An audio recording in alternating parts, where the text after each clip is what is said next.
रहे हैं, 8 जमात तक क्लास है। तो ये सारी सिचुएशंस हैं। ठीक है, उस पे भी आएंगे। ये स्कूलों के मर्जर और फिर अस्पतालों की नई इमारतें बनना, पुरानी छोड़ना, फिर खाली वैकेंसीज, ये बड़ा इंपॉर्टेंट सवाल है। ब्रेक उस पर मैं लूंगा, लेकिन एक जब आप डेवलपमेंट की बात कर रहे थे, कुछ लोगों की बात समझकर हमें ये भी सुबह सुबह जो कम से कम महसूस हुआ, लॉ एंड ऑर्डर या सिक्योरिटी पर्सपेक्टिव से भी लोग इस चुनाव को काफी अहम देख रहे हैं। देखिए, सिक्योरिटी पर्सपेक्टिव से जब आप देखेंगे तो by and large situation control में है। ठीक है, अब ये कंट्रोल मैं इसलिए बता रहा हूं कि जैसे प्राइम मिनिस्टर साहब कह रहे हैं जनाब कैलेंडर बंद हुए, हड़तालें बंद हुई, इसमें कोई शक नहीं है। 5 अगस्त के बाद ये सारी चीजें बंद हुई।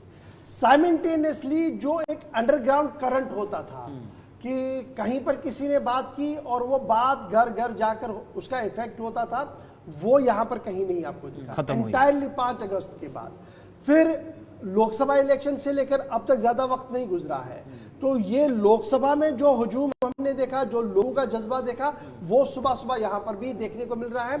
और ये मुझे लग रहा है कि यहाँ पर लॉ एंड ऑर्डर के लिए स्टेट गवर्नमेंट, स्टेट एडमिनिस्ट्रेशन और स्पेशली सेंट्रल गवर्नमेंट को कुछ क्रेडिट तो जाएगा कि उन्होंने ये लॉ एंड ऑर्डर इतना बनाया कि रात देर गए तक कैंपेनिंग हो रही है और प्ले लेवल फील्ड लगभग सभी को मिला है। अगर नहीं होता तो किसी ने कैंपेन के दौरान या कैंपेन के बाद इलेक्शन कमीशन अभी तक ऐसा कुछ नहीं। यानी डेवलपमेंट के आधार पर लोग वोट कास्ट करते नजर आ रहे हैं, लेकिन जो लोग 370 के मुद्दे पर ख्वाब देखते हुए सोच रहे कि हम चुनाव जीत जाएंगे, क्या जब नतीजे आएंगे तो वो ख्वाब टूटेगा या फिर एक अच्छा बेस बनेगा?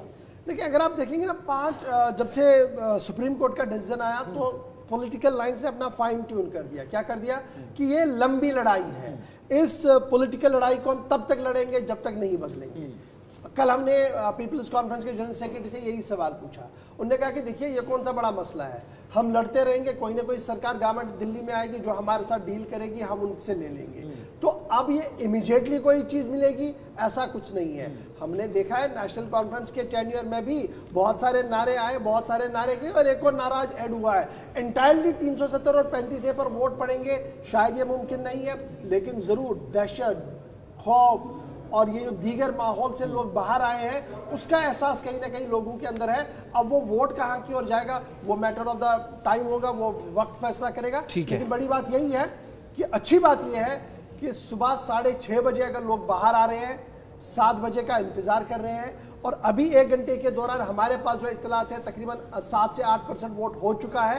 तो ये बड़ी जीत है जमहूरियत के पहले फेज। ठीक है, इस बातचीत के सिलसिले को कंटिन्यू करेंगे। ब्रेक हमें छोटा सा लेना है, ब्रेक के उस पर वापस आएंगे।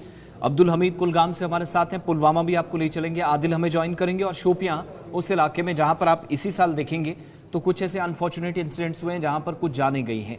इस बार माहौल क्या है, क्या उन अनफॉर्चुनेट इंसिडेंट्स का कोई असर वोटिंग के आसपास या इस माहौल पर आप देख रहे हैं, ये जरा जानने की कोशिश करेंगे। फिर उस चिनाब वैली का जिक्र जिसके 3 जिलों में आज 8 सीटों पर मतदान हो रहा है। सुबह सुबह की तस्वीरें बड़ी अच्छी आई, दिन में क्या परिस्थितियां बनेंगी हम देखेंगे।